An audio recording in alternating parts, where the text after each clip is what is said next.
풍문에 의하면 90년에 제천에서 일어난 연간 교통사고와 인명사고의 20%는 제천의 이 늘범 가든 앞 도로에서 일어났다고 합니다. 미스터리입니다. 단순한 귀신 얘기 뭐 그런 게 아니고 아직도 미해결, 미제 사건들. 저희 세 기자 모두 웃음기를 쫙 빼고 세상 무서운 특종만 준비했으니까요. 기괴하고 오싹하고 소름 끼치고 미스테리한 세계 미스터리 19선 공포특집 프리한 19에 오신 여러분 환영합니다. 싸우자 여름 미스터리 19 시작해볼까요? 이제는 싸우자 여름아 미스터리 19 17입니다. 분신사바, 오이테 부다사. 한때 우리나라에서 유행했던 귀신을 부른다는 분신사바 놀이. 지난해 이 분신사바 놀이 때문에 서양의 여러 나라가 발칵 뒤집어졌다고 합니다. 정말? 자, 악령인 이 찰리를 불러내 질문을 던지면 곁에 있는 악령이 연필을 움직여 대답을 해준다는 이 게임. 미국인가 봐, 미국. 자, 일명 서양판 분신사바라 불리는 찰리 챌린지인데요. 자, 지난해 미국, 영국, 스웨덴, 콜롬비아 등 서양 여러 나라의 청소년들이 이 게임에 빠져들며 선생님들이 직접 나서서 말려야 했을 정도였죠. 단순히 놀이라고 하기에는 좀 위험한 면이 있습니다. 사실 이 게임에는 몇 가지 규칙이 있는데요. 하나는 찰리, are you here? 이라는 말로 시작해 찰리가 yes를 가리켜야 놀이가 시작이 된다고 했고요. 또 하나는 모든 질문을 마친 뒤엔 반드시 찰리에게 그만 놀자라고 말을 한 뒤 yes라는 대답을 받아야만 이 게임을 중단할 수가 있다는 거죠. 뭐야? 아, 노라고 했지 지금 안 한다고. 노하면 계속 해야 되는 거야? 계속 끝나지 않고 질문해야 됩니다. 무섭다. 자, 이렇듯 찰리의 허락으로 시작해 찰리의 허락으로 끝내야 하는 규칙이 있기 때문에 만약 찰리가 yes라는 대답을 하지 않았는데 게임을 끝냈다면 가위에 눌리고 악몽을 꾸게 된다고 합니다. 아이고야. 자, 이 놀이를 하다가 이상 증상을 보였던 학생들도 있었는데요. 콜롬비아에서는 고등학생들이 이 놀이를 한 뒤 비명을 지르는 등 이상 증상을 보이다 끝내 입원을 해야 했던 사례도 있었고요. 바로 지난달에도 22명의 여학생들이 이 게임을 하다가 게임 도중 갑자기 발작 증세를 보여서 단체로 병원에 호송된 일이 있었습니다. 무서워. 자, 근데 사실 과학자들 말에 따르면요. 찰리 챌린지는 이 악령이 연필을 움직이는 건 아니고요. 단순히 반응 기대라는 무의식적인 심리작용에 의한 현상이라고 분석이 됐는데요. 런던 대학의 이상심리연구팀에서도 두 연필이 겹쳐 있는 상태에서는 아주 작은 움직임이나 숨결에도 중심이 흐트러지기 쉽기 때문에 이거는 악령의 소환과는 관계없는 일이다라고 밝혔습니다. 자, 찰리가 여기 스튜디오에 있는지 없는지. 만약 yes라고 가리키면 우리끼리 질문을 해야 되는 거예요. 오케이. 찰리, are you here? 찰리, are you here?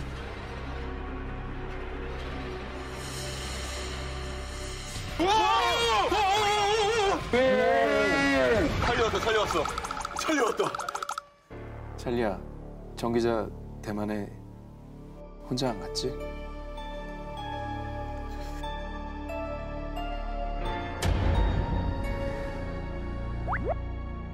혼자 안 갔지? No. 영어식으로 대답한 겁니다. 아, 찰리가 그래. 부정의문. 노라고 했네. 아, 그러면 다시 한번 기회를.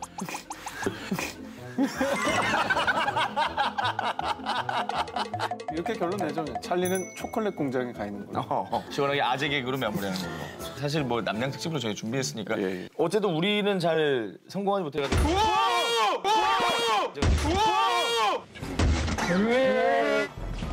찰리 왔어. 깜짝이야. 뭐야? 아유, 장난친 거죠? 뭐가 떨어진 거야? 나 못 봤어. 나 진짜 무서웠어. 찰리 온 거 아니야? 아, 여기 진짜 찰리 있는 거 아니죠, 지금? 찰리 있는 거 아니죠? 찰리. 이게 뭐야? 깜짝 놀랐네. 자, 싸우자 여러분 미스터리 19 16위의 주인공 만나보겠습니다. 미래를 보는 사람. 1989년 눈이 먼 한 노파가 의미를 알 수 없는 말을 내뱉습니다. 미국 형제들이 철로 만들어진 세계 공격당할 것이다. 라고요. 정확히 12년 뒤 이 노인이 예언한 사건이 바로 2001년 9.11 미국 쌍둥이 빌딩 테러 사건. 여기서 미국 형제는 쌍둥이 빌딩을 말하는 것이고 철로 만들어진 새는 여객기를 암시하는 것이었죠. 이 맹인 노파의 이름은 반젤리나 구슈테로바 이분입니다. 일명 바바반가로 불리는 불가리아 태생의 시각장애인이었는데요. 그녀의 소름 끼치는 예언은 이뿐만이 아니었습니다. 체르노빌의 불기둥이 치솟아 죽음의 도시로 변할 것이다라며 1986년 체르노빌 원전 사고까지도 예언했다는 소름 끼치는 사실. 이외에도 1939년 제2차 세계대전 발발, 1997년 다이애나 황태자비의 죽음, 44대 미국 대통령 아프리카계 미국인 당선, 이슬람 수디파 무장단체 IS의 테러 발발까지 전부 예언해서 전 세계 사람들을 깜짝 놀라게 했습니다. 바바반가는 생전에 2016년 말 유럽 대륙에는 아무것도 남지 않는 황무지가 될 것이다라는 말을 남겼기 때문인데요. 일각에서는 이것이 지난 6월에 발생한 영국의 EU 탈퇴, 즉 브렉시트를 의미하는 것이라며 놀라움을 금치 못했다고 합니다. 예언 적중률 85%를 자랑하는 발칸의 노스트라다무스, 바바반가. 심지어는요, 아들에게 얘야, 8월 11일 마음의 준비를 하도록 해라 라며 본인의 죽을 날짜까지 예언했다고 합니다. 물론 그녀가 예언한 것들 중에 2010년 제3차 세계대전 발발, 2014년 생화학전으로 인해 피부암이 유행한다 등 빗나간 예언들도 상당수에다가 예언 내용들이 대체로 추상적이라는 의혹도 제기되고 있다고 하지만 말이죠. 그녀는 정말 미래를 내다보는 신비한 능력을 갖고 있던 것일까요? 무섭긴 하다. 네, 미국 형제가 뭐 새로 만든 새 이런 건 좀 무섭네. 그게 진짜 무섭잖아요. 싸우자 여러마 미스터리 19 13위 공개해 주시죠. 아이고, 좀 빼네요. 네. 이유도 예고도 없이 어느 날 당신 옆에 있던 사람이 갑자기 사라져버린다면 여러분은 어떠실 것 같습니까? 한 기자의 월요 미스터리 극장 제1편 어느 날 갑자기 사라진 지하철. 1863년 1월 10일 출근하는 사람들로 가득한 영국의 한 지하철역. 왜 이렇게 지하철이 늦게 오는 거야? 짜증나게 정말. 전역을 출발했다는 지하철은 아무리 기다려도 도착하지 않았고 사고라도 생긴 건가 싶어 모두 지하철을 찾아 나섰지만 아무리 찾아봐도 지하철은 보이지 않았습니다. 물론 그 안에 타고 있던 기관사와 승객까지 전부 말이죠. 그런데 이상한 것은 열차가 사라진 곳에서도 열차의 운행 소리는 계속 들려왔다는 겁니다. 그리고 10주 후 모두가 포기했던 순간 이번에 내실 분은 모니먼트역입니다. 내리실 분은 왼쪽입니다. 열차의 문이 열리자 실종됐던 승객들이 지하철에서 내렸습니다. 실종된 10주 동안 어디에 있었습니까? 아, 무슨 말씀이세요? 저는 그냥 20분 전에 출근하려고 지하철을 탔을 뿐인데요. 실제로 당시 언론에 대서특필됐던 사건이며 지하철이 다른 차원의 공간으로 이동했다가 다시 돌아온 것이다 라고 주장하는 분들도 많았습니다. 하지만 다른 한편에선 영국이 세계 최초로 지하철을 개통한 것이 1863년 1월 9일, 즉 지하철 실종 사건이 벌어졌다는 그날의 바로 전날인데 당시 지하철 운행을 하지도 않았으니 실제로 있었던 사건이 아니라고 주장하기도 합니다. 실제 사건이라면 대체 지하철은 10주 동안 어디에 있었던 것인지 여전히 풀리지 않는 미스터리로 남아있습니다. 싸우자 여러분, 미스터리 19 이제 10입니다. 죽음을 부르는 18분 연주.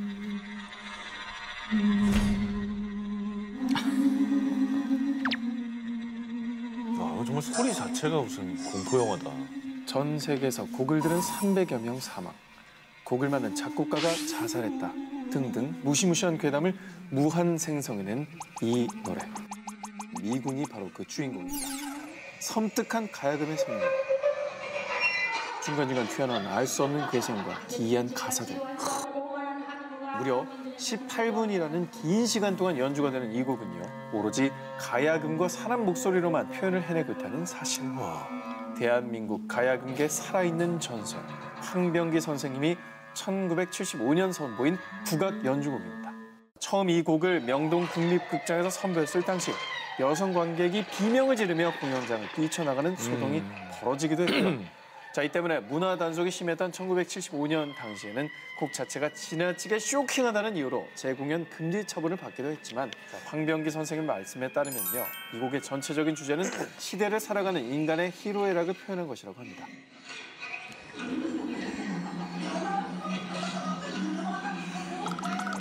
자, 여러분, 예술로만 받아들이기엔 다소 소름 끼치는 이 노래. 지금 2번 들으셨고요. 한 번 남았습니다. 한 번 더 듣자. 이왕 나온 거 그냥 3번 들어보자. 뭐 어떻게 그래, 되나. 듣고 중나 한번 해보자. 그래. 그만 좀 해. 나 찰리. 나 너무 놀랐어. 나 깜짝이야. 제가 찰리를 좀 진정시키고 올게요. 깜짝이야.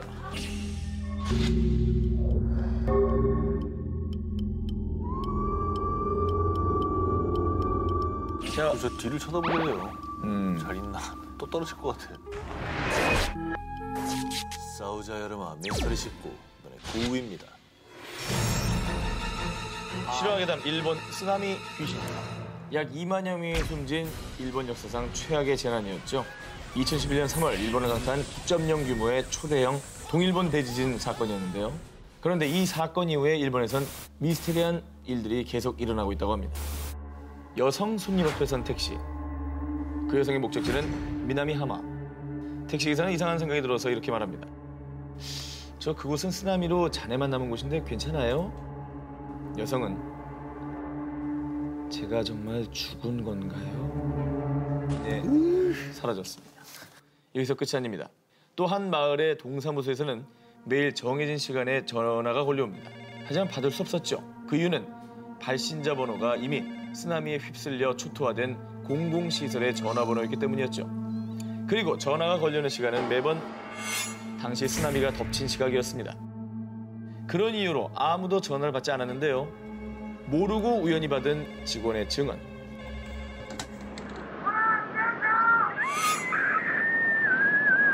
비명과 함께 거대한 물이 덮치는 소리가 들렸다고 합니다. 제가 당시 영상을 하나 준비한 게 있습니다. 2011년 쓰나미 현장에서 미스테리한 괴 생명체가 포착된 영상이 있다고 합니다.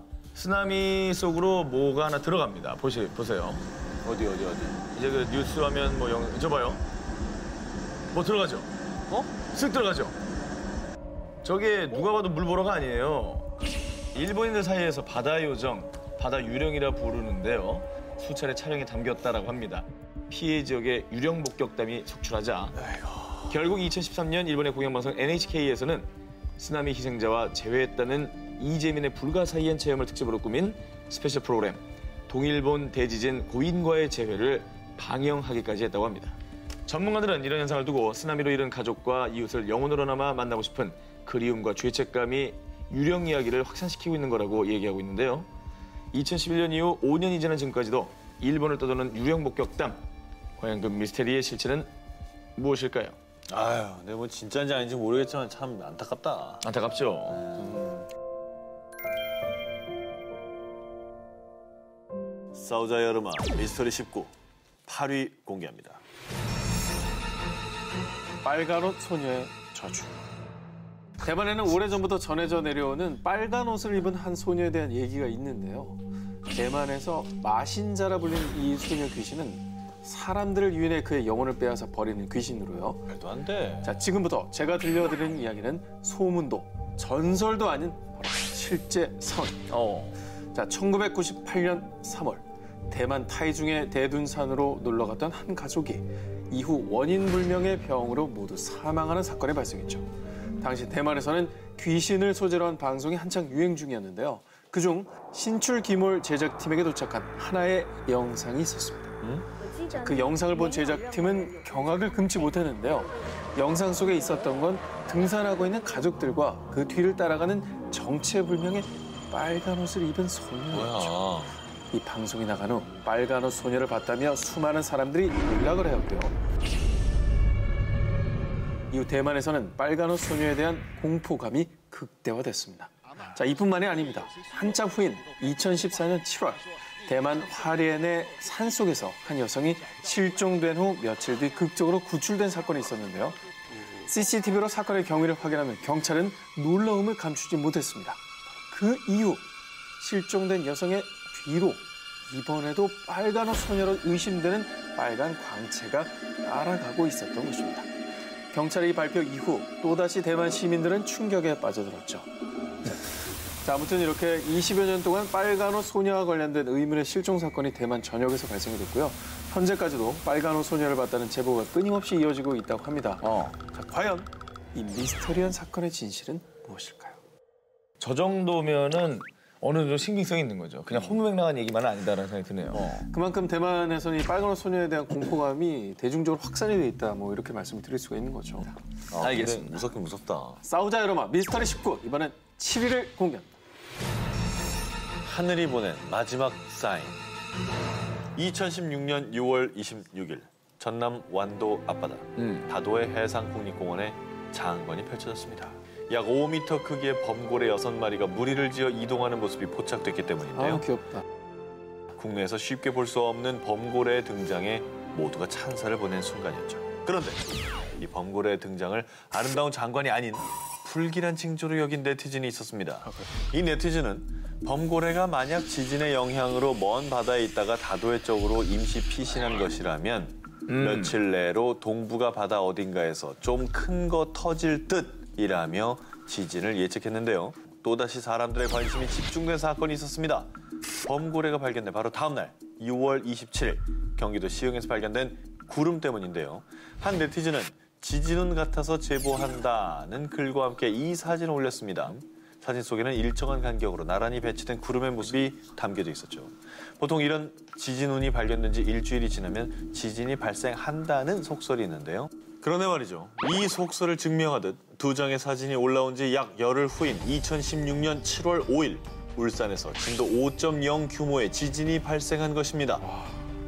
사실 이런 대규모 재해가 일어나기 전에 자연이 주는 사인은 이번이 처음이 아닙니다. 2008년 약 7만 명의 생명을 앗아간 중국 스촨성 대지진. 이 스촨성 지진이 일어나기 전에도 진원지 인근에서 수만 마리의 두꺼비떼가 출몰하면서 지진이 일어나는 게 아니냐는 추측이 난무했었는데요.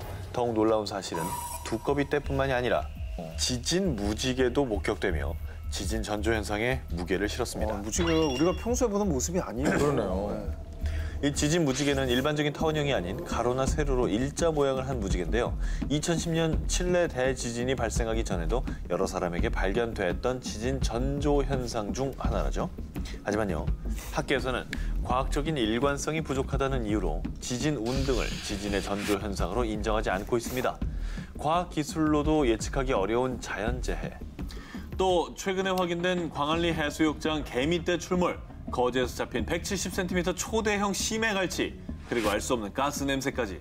과연 이 미스터리 현상들도 어쩌면 인간을 위해 자연이 알려주는 사인이 아닐까요?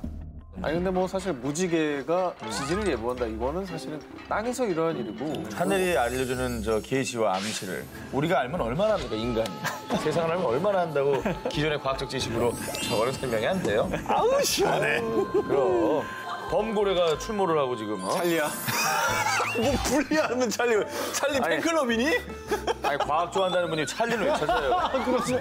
찰리 팬클럽이야. 나도 안 믿는 찰리를 왜 본인이 부르고 앉았어. 아. 자, 싸우자 여러분, 미스터리 19 이제 6위입니다. 일본 여학생들의 자살 장소. 어머 웃을 수 없는 얘기다. 다 바로 일본 혼슈 지방의 유명한 화산 지역인 미야라산입니다. 1986년 마지막 분화를 한 이후로 분화 활동은 멎었지만 여전히 활발히 활동하는 활화산입니다. 이 미야라산의 또 다른 이름이 있다죠. 바로 자살산. 끔찍한 일입니다. 그 이유는 무려 1000명에 가까운 사람이 이 분화구 속에 목숨을 던졌기 때문이죠. 미야라산은 1934년 2월 도쿄의 여학생 2명이 이 산에 오르기 전까지는 거의 알려지지 않은 산이었습니다. 당시 2명의 여학생은 이 산에 올라 그중에 한 여학생 우케이 메이코는 친구 마사코에게 분화구에 뛰어들어 자살하겠다고 말하죠. 그리고 친구 마사코에게 비밀을 지키겠다는 약속을 받아낸 뒤에 그만 그녀는 분화구 속에 몸을 던지고 맙니다. 친구의 자살을 목격한 괴로움과 우울증이 심해진 마사코는 다른 친구에게 이 비밀을 털어놨고요. 그 친구 또한 나도 메이코의 뒤를 쫓아서 미야라산의 문을 통해 낙원에 가고 싶어 데려가죠. 결국 또 다른 친구의 마음을 돌릴 수 없었던 마사코는 또 한 명의 친구를 미야라산으로 데려갔고 그렇게 그 한 명의 여학생은 분화구 속으로 사라졌습니다. 독이 됐네. 이 상황을 알게 된 동경 1일신문은 죽음을 유혹한 소녀, 파구의 분화구 투신을 2번이나 했네라고 떠들썩하게 보도하고 맙니다. 근데 이상하게도 그 이후로 미야라산은 여학생들의 투신 장소가 되면서 그 해에만 약 39명, 다음 해에는 약 944명이 자살을, 또 자살 직전에 구조된 여학생 수만 해도 무려 1,400여 명이나 된다고 합니다. 다행히도 지금은 국립공원으로 지정이 되어 있는데요. 수십 년이 지난 지금도 사람들은 종종 홀령을 본다는 증언을 하고 있다고 합니다. 미아라산에 갈 수 있는 기회가 생겼어요. 갈 거예요, 안 갈 거예요? 가죠, 저는. 봄은 자살하고 싶다는데? 아이, 안 갈래요. 아니, 겁이 많아가지고 의지가 강력하기 때문에 알아주시면 좋을 것 같아요. 섬뜩하네요. 그 장소라는. 몇 개씩 나왔어요, 지금 기사? 저는 이제 하나밖에 없는데. 저는 2개 나왔습니다. 저 뒤에서요. 안 나오면 불안한 시점이 됐죠, 이제 슬슬. 정말 공포스러운 상황으로 점입 가경이 돼가고 있죠. 우리에게 제일 공포스러운 건 귀신도 아니고 이게 제일 무서워요. 지금. 예. 19위가 제일 무서워. 뭐 저희 세 기자한테는 낙종이 가장 큰 공포지만 그렇죠. 시청자 여러분 진짜 무서운 얘기는 지금부터 합니다. 자, 싸우자 여름아 미스터리 19 5위를 공개합니다. 인도양 동부의 벵골만 내에 위치한 노스 센티넬 섬. 이 섬은 에메랄드 빛의 해변과 우창한 숲, 뛰어난 절경을 가진 섬인데요. 하지만 무조건 가선 안 되는 섬입니다. 그 이유는 절대 살아서는 나올 수 없는 섬이기 때문이죠. 미로야? 실제로 이 섬에 접근했다가 잔인하게 죽임을 당한 사람이 한둘이 아닙니다. 지난 2006년에는 조난 사고로 인해 원치 않게 이 섬 근처에 표류하게 된 어부들까지도 살해를 당했다고 합니다. 그 무자비한 살해를 일삼는 이들은 바로 이 섬의 원주민입니다. 외부인과의 접촉을 철저히 거부해서요. 섬에 가까이 접근하기만 하면 그게 누구든 화살과 창, 돌을 이용해서 공격하고 잔인하게 살아가기 때문에 외부인들 사이에서는 죽음의 섬 또는 세계에서 가장 무서운 섬이라고 불리고 있다고 합니다. 사람도 있네. 저 원주민들이죠. 활을 지금 겨누고 있네요. 자, 이 섬을 소유하고 있는 인도 정부에서도 꾸준히 원주민들과의 접촉을 시도했지만요. 결국 2005년 섬에 대한 접촉을 공식적으로 포기했다고 합니다. 특이하다. 약간 영화에 나오는 듯한 그 비밀의 섬? 막 그렇죠. 이런, 예. 이렇게 공포스러운 곳 중에 우리나라에서는요. 대한민국 3대 흉가라 불린 곳들을 지금 소개해드립니다. 경기도 광주에 위치한 곤지암 정신병원. 나 여기 얘기 들었어. 국내뿐 아니라 2012년에 미국 CNN이 선정한 세상에서 가장 소름 돋는 장소 7곳 중에 한 군데로 꼽혔을 정도로 간담을 서늘케 하는 곳입니다. 1996년 폐업한 이 정신병원은 입구부터 핏자국처럼 보이는 페인트 자국, 운영 당시 환자들이 사용했던 침대와 이불, 약들까지도 그대로 남아 있습니다. 아우, 진짜. 두 번째는 충북 제천에 있는 늘가든입니다. 아우, 또 뭐야. 풍문에 의하면 90년에 제천에서 일어난 연간 교통사고와 인명사고의 20%는 제천의 이 늘범 가든 앞 도로에서 일어났다고 합니다. 마지막으로 경북 영덕에 위치한 한 2층짜리 흉가입니다. 이곳은 심령 사진들로 화제가 된 곳입니다. 제가 정말 어렵게 공소해왔습니다. 뭔데? 저기 원래 이제 친구 둘이 있는데 뒤에 한 명 있는 거죠. 서 있는 듯한 예. 어디? 빨간 저게 사람이라고? 약간 실루엣이 아니 그렇게 안 보여요? 정말? 뭔가 저 위에 얼굴과 밑에 이제 소복 치마 입은 것 같은 그런 모습이잖아요. 그냥 쌀이 빗자루 같은데? 예, 물론 그래요? 뭐 쌀입이를 그렇게 봤을 수도 있지만 하얀 소복 입은 이제 사람이 이렇게 보고 있는 것 같고 아무리 봐도 사람 같지 않은데? 이렇게 잘 안 보이면 꿈에 나타나지도 않아요. 뭐 보이는 게 없어가지고. 정말 무서운 분이 여기 있네요. 하나도 못 보고 있네요 지금.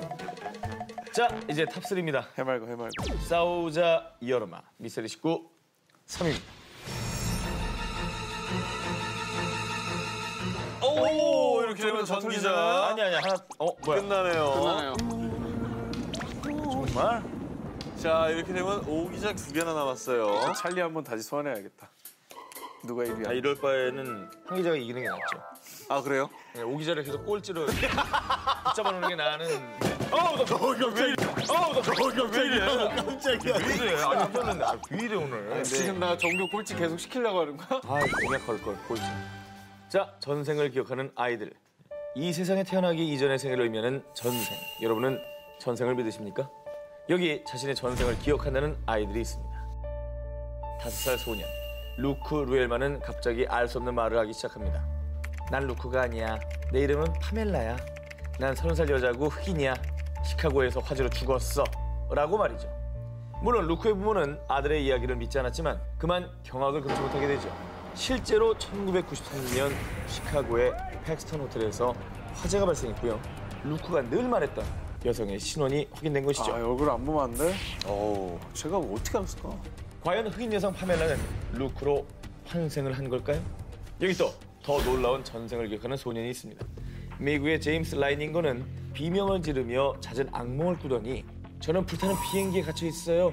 일본인에게 격추당하고 있어요. 콜세어는 이착륙을 할 때 타이어 펑크가 잘났어요. 등 알 수 없는 말을 계속하자 아동 전생 상담을 받아보기도 했는데요. 자신의 원래 이름은 제임스 휴스턴이고 나토마 베이에서 출격했던 조종사였으며 자신의 전투기는 콜세어였다는 것입니다. 결국 군인이었던 제임스 휴스턴이 자신의 아들로 환생했다는 것을 믿게 된 아버지는 제임스 휴스턴의 가족을 찾았고요. 제임스는 보자마자 누나 바론이 어릴 때 불리던 이름인 앤이라고 불렀다고 합니다. 이후에 아버지는 영혼의 생존자 2차 세계대전 한 전투기 조종사의 환생을 출판하게 됩니다. 이게 어떻게 삶입니까? 나는 읽으면서도 뒷골에 소름이 막... 나 지금 그래요. 그죠? 나 지금 그래요. 인정하죠? 기사의 어떤 재미와 몰입도 정말 인정합니다. 근데 네. 저는 환생을 안 믿기 때문에 다음 생에 또 태어나면 좋은 일이잖아요. 또 김소영을 만나나요? 다시 태어나도 김소영을 만나야죠. 오케이. 기사나 낚았다. 내가 하는 일이 이거야. 내가 이 프로에서 하는 일이 이거야. 이것만 하면 돼. 자, 오자 여러분. 미스터리 19 이제 2위 갑니다. 귀신보다 무서운 SNS 괴담. 2014년 10월 6일 오전 3시 20분경 112 종합 상황실로 한 통의 전화가 걸려옵니다. 망치와 톱을 든 남자가 지나가는 여고생이나 여대생을 위협하고 있어요. 어휴.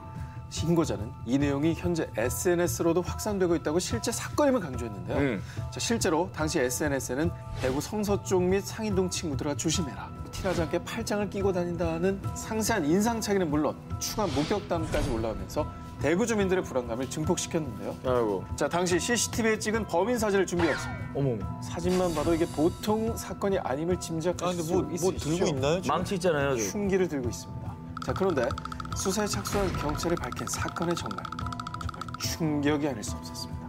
대구 전역을 공포에 떨게 만든 바로 이 범인은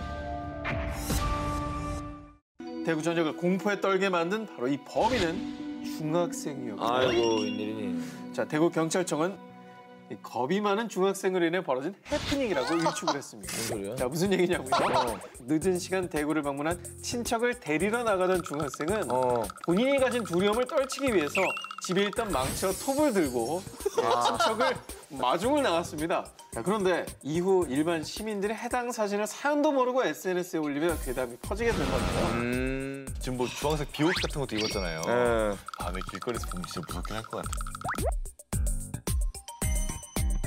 자, 이제 18위부터 2위까지 프리한 기자들이 가열차게 특종을 터뜨렸는데 지금 오 기자님과 한 기자님이 한 명은 19위고 한 명 1위입니다. 헤드라인부터 확인해 보겠습니다. 충격 실화, 장기를 조심하세요. 괴인 앤서. 1위네.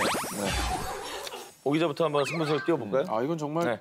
핫한 실화입니다. 자, 자, 2016년 현재 최저임금은 6,030원으로 책정이 돼 있죠. 자, 그런데 최근 최저임금의 3배 이상을 보장한다는 서빙 아르바이트가 화두에 올랐습니다.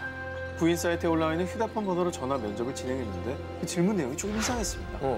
메뉴판 글씨가 작아서 그러는데 혹시 안경 끼나? 가게에서 흡연이 안 되는데 담배는 피나? 어머. 자, 이렇게 아르바이트 경험이 아닌 제 건강에 대한 질문을 하시더라고요. 자, 이 이야기 고액 아르바이트를 빌미로 장기 밀매가 이루어지고 있다는 SNS 괴담입니다. 어머. 자, 그런데 괴담과 비슷한 사건이 국내에서 발생을 했습니다. 아, 가출 청소년이던 A군 형제와 부모님을 여의고 홀로 지내던 B군은 배달 아르바이트 제안을 받고 K씨 일당을 만나게 됐는데요. 자, 그러나 이들이 제안받은 것은 장기 매매였습니다.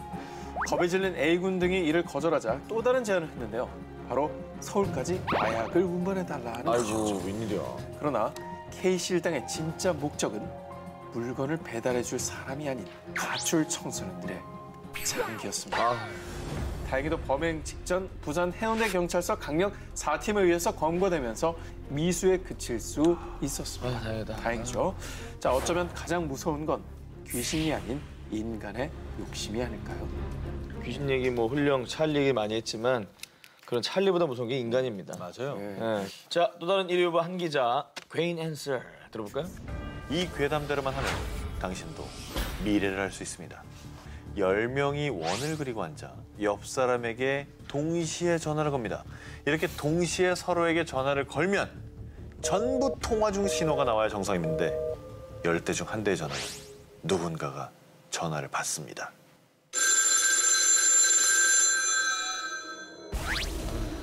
받아봐.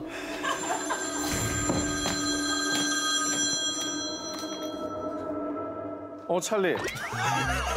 지금 바쁘다니까. 끊어. 아니 저 그렇게 외로우면 와서 밥이나 먹고 가라 그래. 짜장면 시켜줄 테니까. 아이, 죄송해요. 제가 대신 사과할게요. 갈 데가 없나 보네 아, 찰리가. 오늘 불쌍하네. 19이기사라고 막 하는구나 다들 그냥. 아무튼 10명이 서로에게 전화를 걸면 정체 모를 누군가가 전화를 받습니다. 이때 이 사람은 어떤 질문에도 심지어 미래를 묻는 질문에도 이야기를 해줍니다. 그래서 괴인 앤서라는 이름이 붙었습니다. 그런데 대답을 해주다가 10명 중 단 한 명에게 역으로 이 괴인 앤서가 질문을 합니다. 오늘부터 12,685일 이후는 무슨 요일이지? 틀리면 앤서는 지금 갈게 라는 말만 남긴 후에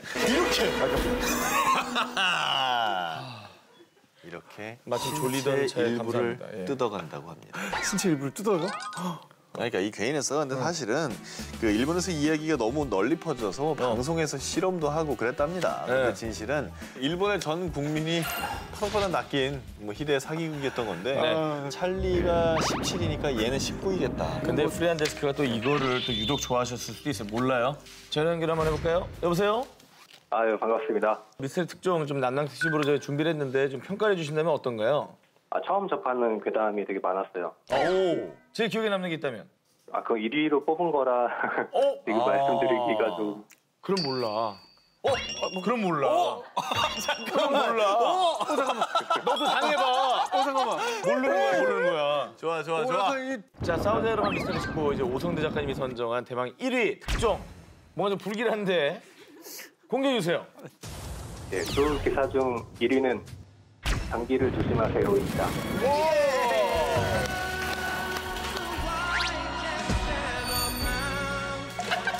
양심이 있어? 뭐 기대를 하고 있어.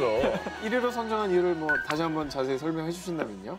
실제 있었던 사건인데다 그거 보니까 이제 귀신이나 그 저주 이런 거보다도 사람이 가장 무섭다는 거를 다시 한번 느낀 것 같아요. 작가님 그 이야기 스토리 쓰시다가 막히면요. 네. 괴인 앤서나 찰리한테 좀 물어보시고 그러세요. 저희 사무실로 또 필요하시면 찰리 보내드릴게요. 예. 예, 제가 나중에 주소 알려드리겠습니다. 야, 센스 있는 답변이에요. 역시 나랑 맞아. 자, 오늘 프리랜데스크 오성대 작가님 고맙습니다. 고맙습니다. 네, 감사합니다. 거짓말보다 더 거짓 같은 일들이 벌어지고 있습니다. 그래서 준비한 특종. 이거 실화인 거짓 같은 진실 19가 되겠습니다. 전 세계 곳곳에서 일어난 거짓말 같은 실화들. 그런데 하지만 놀라운 일들부터. 지금까지도 미스터리로 남아있는 사건까지. 서프라이즈 여자 개와 함께하는 어메이징한 프리한 19. 이거 실화임? 거짓 같은 진실 19. 19위부터 공개해주세요. 김하영. 게임 뭔지 모르죠? 자, 뭐야? 1945년에 종결된 역사상 가장 비극적인 전투, 제2차 세계대전. 종전 뒤에는 1946년부터 수많은 이들을 죽인 전범들의 죄를 묻기 위해서 도쿄에서 재판이 열렸습니다. 그런데 당시 태평양 전쟁을 일으켰던 A급 전범 도조 히데키를 비롯한 대부분의 전범들은 사형 선고를 받았는데요. 그에 반해 일본군 중장 무타구치 렌야의 판결은 이례적이었습니다. 피고인 무타구치에게 불기소 처분을 내립니다. 일본 내에서도 엘리트 코스만 밟은 육군 장교 무타구치 렌야. 그는 주로 동남아 전선에서 활동하며 인도를 점령하기 위해 일명 인팔 작전을 수행 중이었습니다. 그런데 일본군이 주둔하고 있던 이 버마 지역은요, 험난한 산악지대였기 때문에 물자 이동과 군수품 보급이 무척이나 어려운 상황이었습니다. 사령관님, 식량과 무기는 어떻게 운반하죠?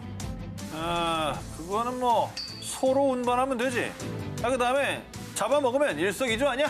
역시 난 똑똑해. 하지만 버마 지역의 소들은 딱딱한 산길에 적응하지 못했지만 픽픽 쓰러지고 말았습니다. 결국 무타구치의 작전은 대실패. 어리바리했던 무타구치의 전략 때문에 영국군은 이 버마 전투에서 손쉽게 승리를 거머쥐게 됩니다. 야, 진짜. 우리 입장에서는 훌륭한 리더가 아니었던 게 천만다행이었죠. 그렇죠. 네. 그리고 그가 또 한 번 아주 혁혁한 공을 세운 일이 있었으니 1937년 중국 베이징에 주둔하고 있던 일본군. 그런데 한 병사가 사라졌다는 보고에 무타구치는 확인도 하지 않고 이건 필시 중국군의 짓이다. 공격하라. 바보 연기. 바보 연기는 1인자예요. 최민식 씨보다 잘해요. 일명 노구교 사건이라 불린 이 전투는 결국 20세기 동아시아 최대 전쟁, 중일 전쟁의 도화선이 되고 맙니다. 이후에 1945년 미국의 히로시마 원폭 공격까지 더해져 마침내 2차 세계대전에서 일본이 항복을 선언하게 된 거라고 합니다. 아이러니하게도 그 무타구치의 무능함이 세계 평화에 진짜 도움이 됐네요. 그렇죠. 거죠. 뭐 의도한 건 전혀 아닙니다만. 네. 예. 노벨 평화상감이죠. 그렇죠. 근데 의도가 선하지 않았기에 그 상은 드릴 수가 없습니다. 박수 치게 되죠? 아, 네네. 적응 완료했어, 오자마자. 이렇게 반응이 자연스러울 나만 아니면 바로 돼가 정했어. 우리 프로를 관통하는. 아, 이렇게 되네요. 네. 우리 아이가 없어졌어요. 납치당한 건 아닐까요? 우리 애 좀 제발 찾아주세요. 하루아침에 사라진 호주의 한 소년. 소년을 찾기 위해 학교 선생님들 그리고 경찰들까지 출동했는데요. 자, 그런데 소년이 있던 곳은 호주에서 무려 약 5,000km나 떨어진 발리였습니다. 에이? 인도네시아 발리요? 네. 그럼 진짜 납치당한 거예요? 엄마 방학 때 발리 또 가요. 내 친구들 또 간대. 이번에 못 가. 얼른 들어가서 공부나 해. 자, 이렇게 지난 방학 때 갔었던 발리를 또 가고 싶었던 드류. 그런데 자신이 아무리 쫄라도 엄마가 단호하게 나오자 12살 드류는 그 누구도 상상하지 못한 엄청난 계획을 세웁니다. 바로 혼행. 혼자 여행을 가는 거였죠. 12살이면서요. 초등학생이에요. 와, 이거 가능해요? 자, 12살 드류의 나홀로 발리 프로젝트. 일단 여행에서 가장 필요한 게 바로 money, 돈이겠죠? 그럼. 아주 그래서 대담하게 드류는 엄마의 카드를 슬쩍 하는데 성공합니다. 와. 숙소 어디 보자. 바다가 보이는 여기가 좋겠네. 오션뷰 죽이는데. 자, 이렇게 항공권은 물론 고급 리조트까지 예약 완료. 그리고 대망의 D-Day. 드류는 책가방 속에 수영복까지 싹 챙겨놨고요. 그 길로 학교 가는 척하면서 곧바로 기차를 타고 공항으로 직행. 자, 누가 상상이나 했겠습니까? 정말 아무 의심도 받지 않고 무사히 비행기에 탑승했고요. 시드니에서 퍼스 공항으로 간 다음 6시간 뒤 인도네시아 덴파사르 공항에 홀로 도착한 겁니다. 안녕하세요, 고객님. 그런데 혹시 혼자 오신 건 아니시죠? 아니요. 저희 누나가 곧 올 거예요. 자, 그리고 본격적으로 시작된 Let's Party, 드류스 타임. 에메랄드 바다에서 헤엄도 치며 자유를 만끽했습니다. 한편 드류의 집은 한바탕 난리 중이었습니다. 난리 났겠죠. 자, 드류가 학교에 오지 않았다는 연락을 받고 엄마 엠마는 곧바로 경찰에 실종 신고를 했는데요. 그런데 저 아드님이 지금 발리에 있는데요? 어떻게 알았어요? 자, 아니, 뭐 카드 사용 문자 이런 거 날라온 거 아니에요? 바로 인증샷 때문이었습니다. SNS. 주변 친구들에게 자랑하기 위해서 드류가 SNS에 샵 발리 혼영, 샵 인생 뭐 있나, 발리 여행 중인 사진과 동영상을 인터넷에 올려버린 겁니다. 진짜 내 아들이 저렇게 몰래 해외여행 갔으면 정말 네. 너무 진짜 황당했을 것 같아요. 황당하죠. 황당하면서도 좀 비특하지 않을까? 혼자 와, 이 대단한데. 다음에 꼭 저런 애 나와서 다녀주세요. 다음에 뉴욕 가면 갔다 와. 아빠 편하게 좀 갔다 와라. A lot of trouble next time. Wish you all the best. 이거 실화임? 거짓 같은 진실 19, 10위 공개합니다. 오진으로 10년간 투병한 환자. 자, 만약 뇌성마비 환자가 하루아침에 걷게 됐다면 믿으시겠습니까? 2001년 대구의 한 대학병원. 학예회 도중 쓰러진 6살 소녀가 응급실에 실려왔습니다. 소녀에게 내려진 진단은 경직성 뇌성마비. 경직성 뇌성마비는요, 뇌 이상으로 근육이 경직되어 팔다리가 뻣뻣해지는 병인데요. A 양은 수차례 걸쳐 입원 치료를 받았지만 전혀 진전이 없었고요. 결국엔 아예 팔다리를 움직일 수 없는 경직성 사지마비 진단까지 내려지며 병세는 점점 더 악화됐습니다. 아, 6살인데. 어린 나이에. 조심하시죠. 그렇죠. 자, 그런데 이상하게도 A양의 마비 증세는 아침에는 괜찮다가 저녁이 되면 다시 심해졌는데요. 아빠는 그런 딸의 증상을 보며 어쩌면 뇌성 마비가 아닐 수도 있겠다라는 생각을 했고요. 치료를 위해 중국 그리고 미국까지 오고 갔습니다. 그러나 별 차도 없이 보낸 시간만 무려 10년. 그러면서 치료비에만 무려 4, 5억 원가량이 들었는데요. 하지만 결국 딸 A양은 장애 1급 판정을 받고 누워만 지낼 수밖에 없었습니다. 그런데 11년 뒤인 2012년 어쩌면 뇌성마비가 아닐 수도 있을 것 같아요. 서울에 있는 병원에 한번 가보시는 게. 이런 한 물리치료 선생님의 황당한 소견. 지푸라기라도 잡는 심정으로 즉시 서울에 있는 모 대학병원을 찾은 분이요. 그런데 A양의 MRI를 본 의사는 무척 의아해했습니다. 아니, 10년이나 누워 있었다고요? 그럴 리가 없을 텐데. 우선 약 처방해 드릴게요. 차도가 있는지 한번 봅시다. 무슨 말이야, 이게. 하지만 이런 의사의 말을 수없이 들은 분이요. 그래도 마지막으로 해보자는 생각으로 약을 복용한 A양. 그런데 말입니다. 아빠, 나 지금 걷는 거 맞죠? 이게 어떻게 된 거예요? 10년간 뇌성마비인 줄 알았던 딸은 알고 보니 세가와병이라는 희귀병에 걸린 거였습니다. 1971년도에 일본인 세가와 의사가 발견한 세가와병은 근육 수축으로 몸이 고통스럽게 꼬이는 증상을 갖고 있는데요. 어떻게. 이걸 몰랐던 의사가 뇌성마비라는 진단을 내린 거죠. 병원의 오진으로 이 긴 시간 뼈아픈 세월을 보낸 가족들. 어머. 하지만 A양과 가족의 잃어버린 10년은 그 어떤 걸로도 보상되지 않겠죠. 부디 이런 실화는 다신 일어나지 않길 바랍니다. 이거 실화인 거짓 같은 진실 19 9위 공개합니다. 아하. 퇴근인가요? 이런.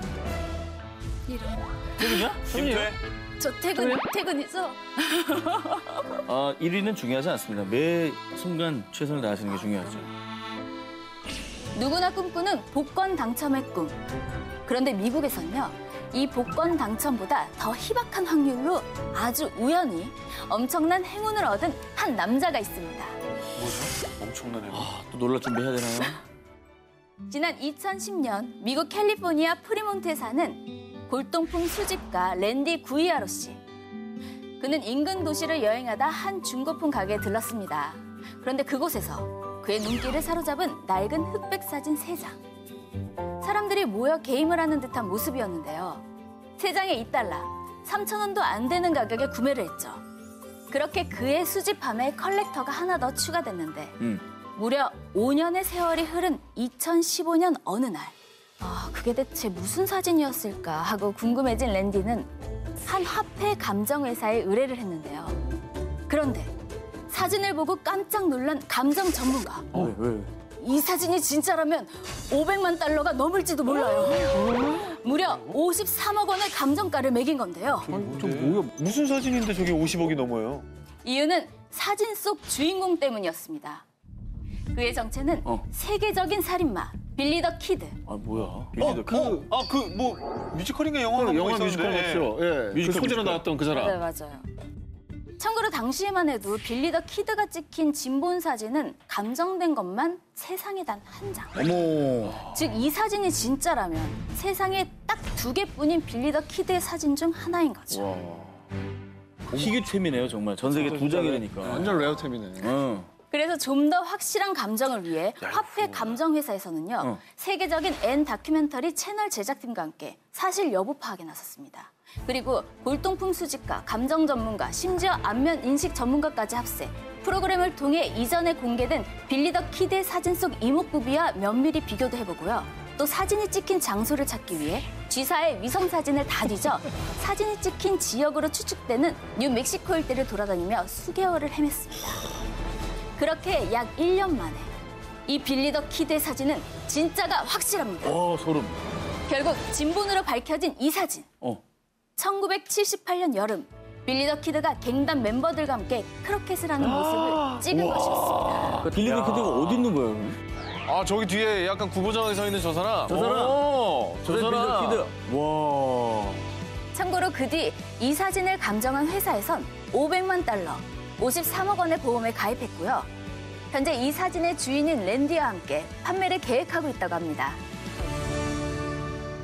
지난 2018년 4월, 미국에선 미국판 살인의 추억이라 불린 희대의 살인마 정체가 드러났습니다. 뭐지 이거는? 얼마 전에 뉴스에 나왔었잖아요.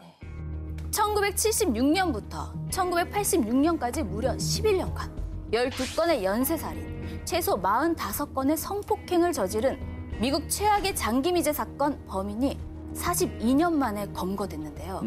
그의 정체가 밝혀지자 미 전역은 큰 충격에 빠지고 말았습니다. 그 이유는 그가 바로 전직 경찰이었기 때문입니다. 캘리포니아주 엑세터와 5번 경찰서에서 근무한 조지프 제임스 드엔젤로 경찰. 아니 대체 왜 그런 거예요? 전직 경찰 왜 그런 거예요? 사실 재직 당시에도 그렇게 성실한 경찰은 아니었다고 하더라고요. 네. 경력 7년 차던 1979년에 절도 혐의로 파면된 그때부터 속에 내재돼 있던 악한 본성이 폭발하기 시작했습니다. 캘리포니아의 별칭을 따 골든 스테이트 킬러로 불리던 그는 성폭행과 살인을 서슴지 않았는데요. 하지만 그는 전직 형사였던 만큼 아주 주도 면밀하게 현장에서 지문 하나 남기지 않고 수십 년간 경찰들의 수사를 따돌렸는데요. 그래서 인근 주민들은 자물쇠란 자물쇠를 모두 사서 단속을 삼엄하게 했고요. 총기도 무려 6,000개 이상 팔렸을 정도였다고 합니다. 그러니까. 그런데 40여 년간 미궁에 빠졌던 이 미제 사건은 지난 2016년 6월 FBI의 재수사 결정으로 다시 활기를 띠었고요. 과거 살인 사건에서 검출된 범인의 DNA를 통해 결국 그의 덜미를 잡을 수 있었던 겁니다.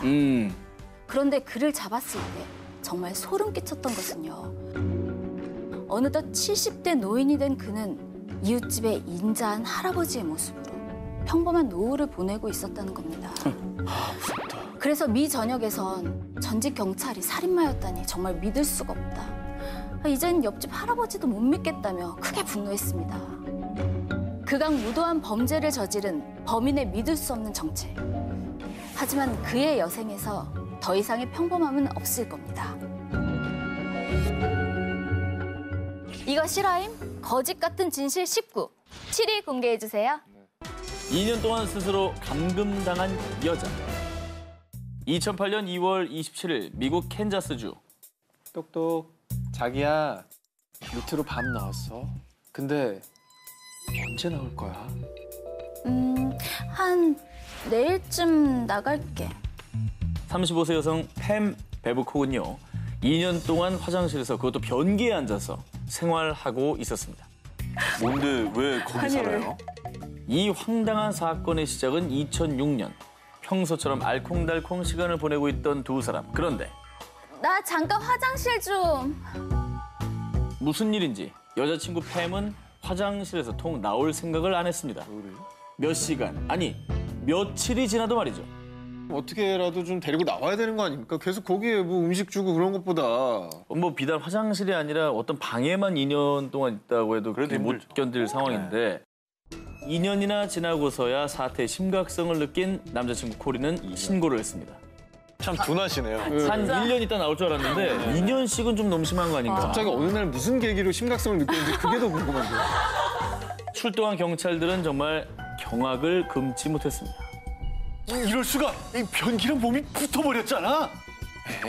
변기와 한몸 생활 2년 만에 엄청난 욕창이 생겨 피부가 변기에 쩍 달라붙었습니다. 결국 변기를 드러냈고요. 살점을 분리하기 위한 수술까지 했다고 합니다. 어우, 아파. 근데 왜 그랬을까요? 왜 거기? 처음으로 인간적인 반응이 나왔는데 왜 그랬을까요? 진짜 궁금한 거 처음 봤어요. 네, 오늘 처음으로 궁금해요. 경찰 조사에 따르면 여자친구 팸은 어렸을 때 부모님에게 받은 학대로 외출을 두려워하는 일종의 공포증이 있었다고 합니다. 근데 그게 남자친구 화장실에서 갑자기 공포증에 휩싸여서 그랬던 게 아닐까 하고 추측만 할 뿐입니다. 한편 남자친구 코리는 난 뭐 여자친구의 선택을 존중했을 뿐이에요 라고 말해서 주변 사람들을 당혹해 했다고 합니다. 이거 실화임? 거짓 같은 진실 19, 6위 공개합니다. 영국 모모모를 위한 무료 자판기. 영국 하면 숨만 쉬어도 돈이 나간다는 그야말로 살인 물가의 나라인 거 다들 아시죠? 그런데 말입니다. 영국 노팅엄에 설치된 이 자판기는요. 생수, 과일, 과자, 샌드위치 등의 먹거리는 물론이요. 양말과 칫솔, 핫팩, 심지어 책까지 구비되어 있습니다. 그리고 원하는 물품이 있을 때 언제든 하루에 무려 3가지를 무료로 얻을 수 있다는 겁니다. 와, 이거 뭐죠? 이걸 왜 무료로 줘요?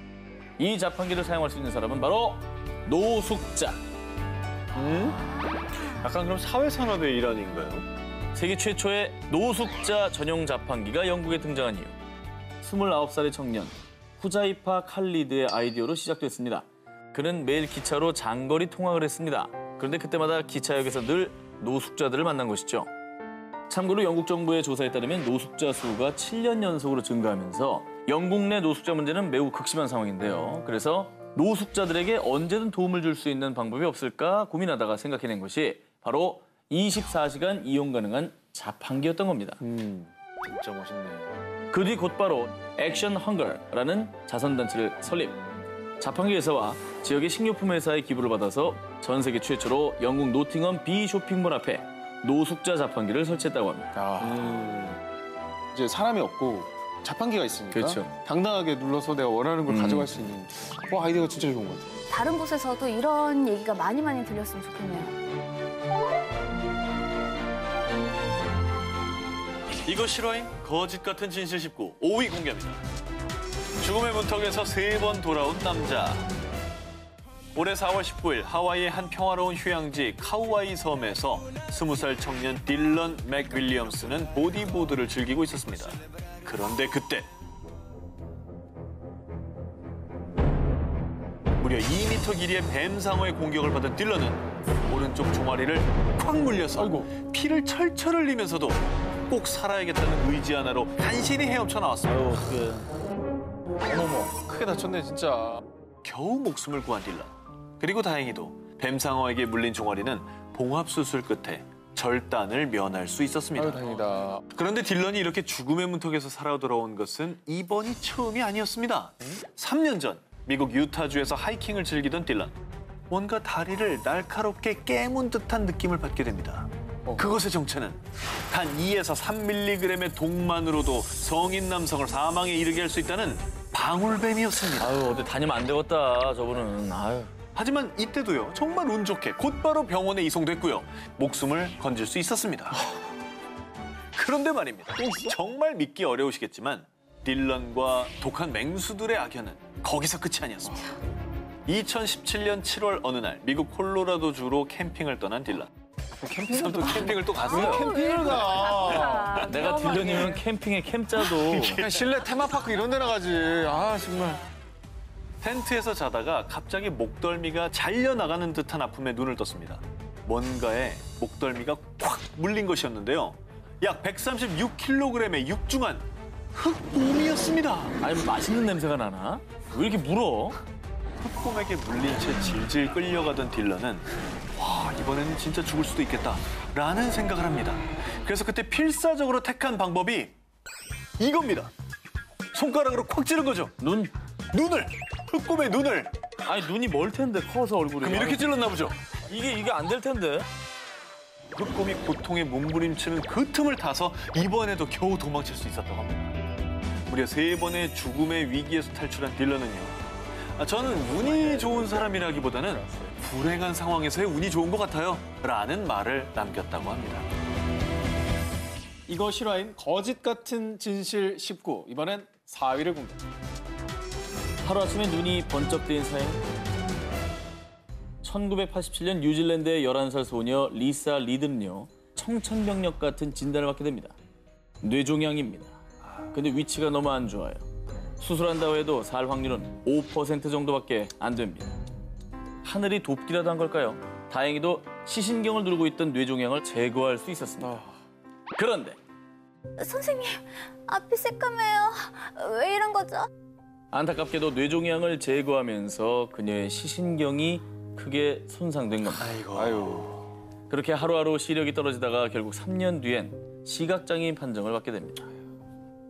그런데 10년 뒤인 2000년 11월 15일 24살이 된 리사 리드는 또다시 일생일대의 사건을 겪게 됩니다. 자신의 안내견 아미에게 굿나잇 키스를 하고 일어나려는데 균형을 잃고 테이블 모서리에 쿵 하고 머리를 부딪히고 만 겁니다. 한두 번도 아니고 내가 뭐 이렇지. 그런데 다음 날 아침 그녀는 깜짝 놀라고 맙니다. 보인다. 보여. 창문을 통해 들어오는 햇살, 바람에 나부끼는 커튼, 게다가 무려 10년 만에 아름다운 숙녀로 변한 자신의 모습을 볼 수 있게 된 리사 리드. 야, 대박. 이거 머리에 꽝 부딪히면서 뭐 신경이 뭐 어떻게 돌아온 거예요? 영화에서나 가능한 일이죠. 그러니까. 아니 뭐 영화에서. 고장난 기계 가끔 막 쳤을 때 그쵸. 화면 딱 돌아오는 것처럼 네. 기적이 일어난 거네. 눈이 보이자마자 곧장 병원에 가서 검사를 받았는데 이건 기적이에요. 왼쪽 시력 80%가 회복됐어요. 라고 진단했다고 합니다.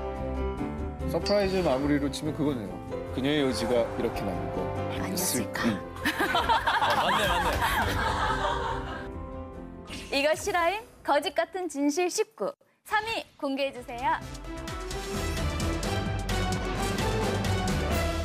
1960년 영국 런던 북부 베드퍼드셔에 사는 9살 소년 크리스 로빈슨. 심장 수술을 마친 크리스에게 언젠가부터 하나 둘 이상한 일들이 생기기 시작했습니다.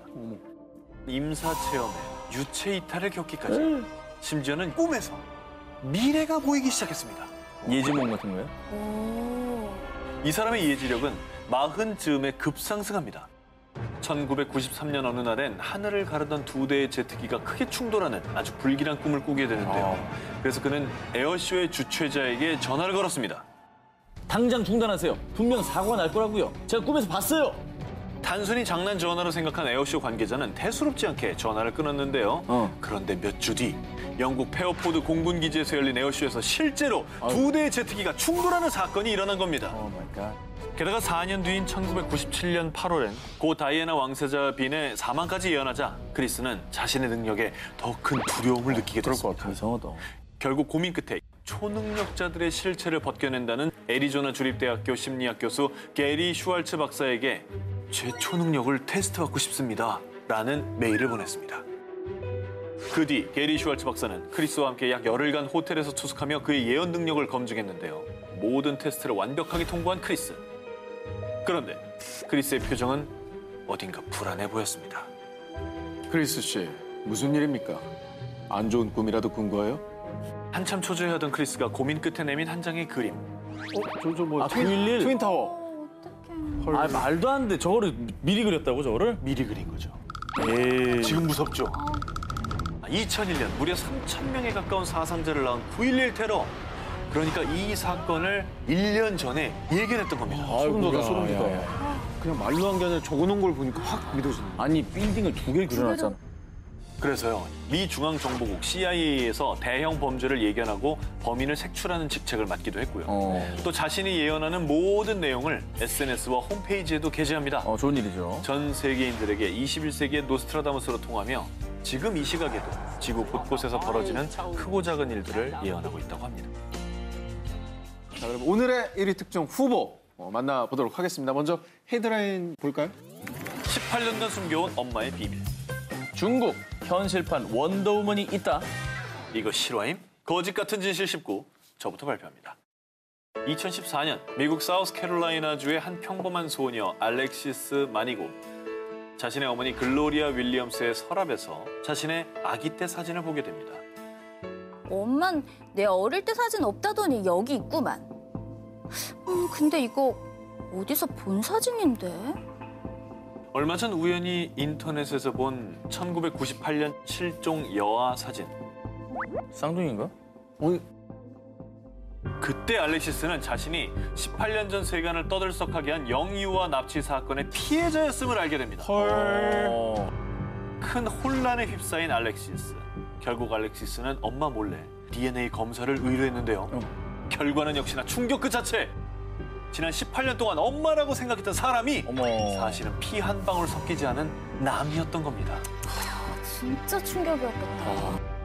과연 이게 어떻게 된 일일까요? 20년 전인 1998년 7월 미국 플로리다주 잭슨빌의 한 병원에서 건강한 여아를 낳은 사나라 모블리. 아기한테서 열이 많이 나요. 잠시만 검사 좀 받고 올게요. 사나라의 아이를 데려간 간호사. 하지만 몇 시간이 지난 뒤에도 간호사와 아이는 돌아오지 않았습니다. 저런. 간호사. Please bring me back my child. 그 간호사의 정체는 바로 알렉시스 마니고를 납치한 지금의 엄마 글로리아 윌리엄스였습니다. 아우. 글로리아는 처음부터 자신의 신분 조작 서류까지 만들어둘 만큼 치밀한 계획을 세웠고요. 계획 먼저. 그래서 경찰이 2,500건 이상의 제보를 바탕으로 무려 18년간 수사했음에도 불구하고 범인을 잡지 못했던 겁니다. 아이고. 하지만 결국 글로리아는 2017년 1월 납치와 양육권 위반 혐의로 체포되고 말았습니다.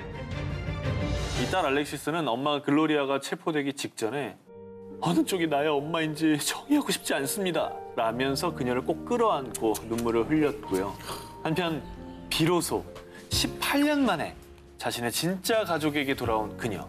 그녀는 케미아 모블리라는 진짜 이름도 되찾고 아이고. 새로운 삶을 살고 있다고 합니다. 아, 다행입니다. 자, 이거 실화임? 거짓 같은 진실 19. 저 전현무 기자의 두 번째 1위 후보를 공개합니다.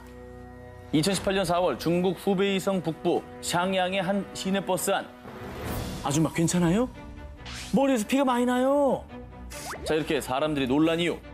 평범해 보이는 중년 여성의 머리에 정원용 전지가위가 꽂힌 채 아주 태연스럽게 앉아 있었기 때문이죠. 왜 뭐야? 아니, 머리에 가위를 왜요? 아니, 진짜 이거 실화예요?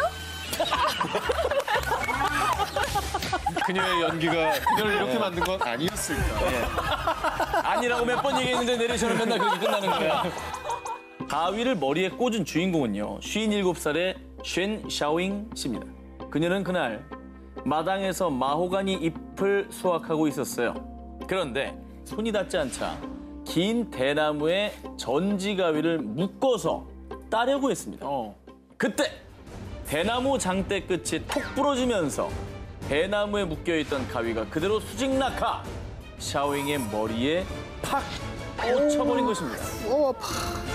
그런데 더 황당한 건 샤오잉은 심각한 통증을 느끼지 않았다고 합니다. 이게 가능해요?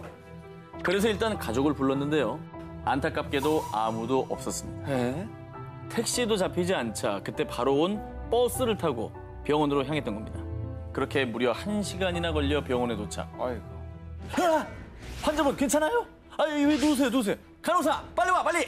당시 그녀의 머리엔 거의 4cm에 가까운 가윗날이 박힌 상태였습니다. 2번에 걸친 수술 끝에 성공적으로 가위를 제거한 샤오잉. 아무도 믿지 않겠지만 저는 2번 산 거나 마찬가지예요. 라며 그녀는 끝까지 태어냈다고 합니다. 대박. 자, 그러면 아이온라인 미디어의 김민수 기자님 영상으로 만나보겠습니다. 안녕하세요. 안녕하세요. 네, 안녕하십니까. 김민수 기자입니다. 반갑습니다. 예, 반갑습니다. 안녕하세요. 1위 기사는 뭔지 발표해 주시기 바랍니다. 1위 기사는 중국판 원더우먼.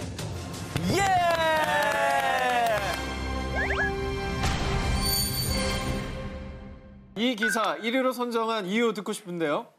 다른 사건들은 주변에서 한 번쯤은 들어봤던 혹은 아니면 기사로 한 번쯤은 접해봤을 만한 사건들이었습니다. 하지만 이 중국판 원더우먼 사건은 머리에 가위를 꽂고 다닐 사람이 들어본 적이 없지 않습니까? 맞아요. 그리고 이 샤오잉의 침착성과 결단력에 높은 점수를 줘서 1위로 선정했습니다. 김민수 기자님이었습니다. 고맙습니다. 네, 감사합니다. 고생하세요.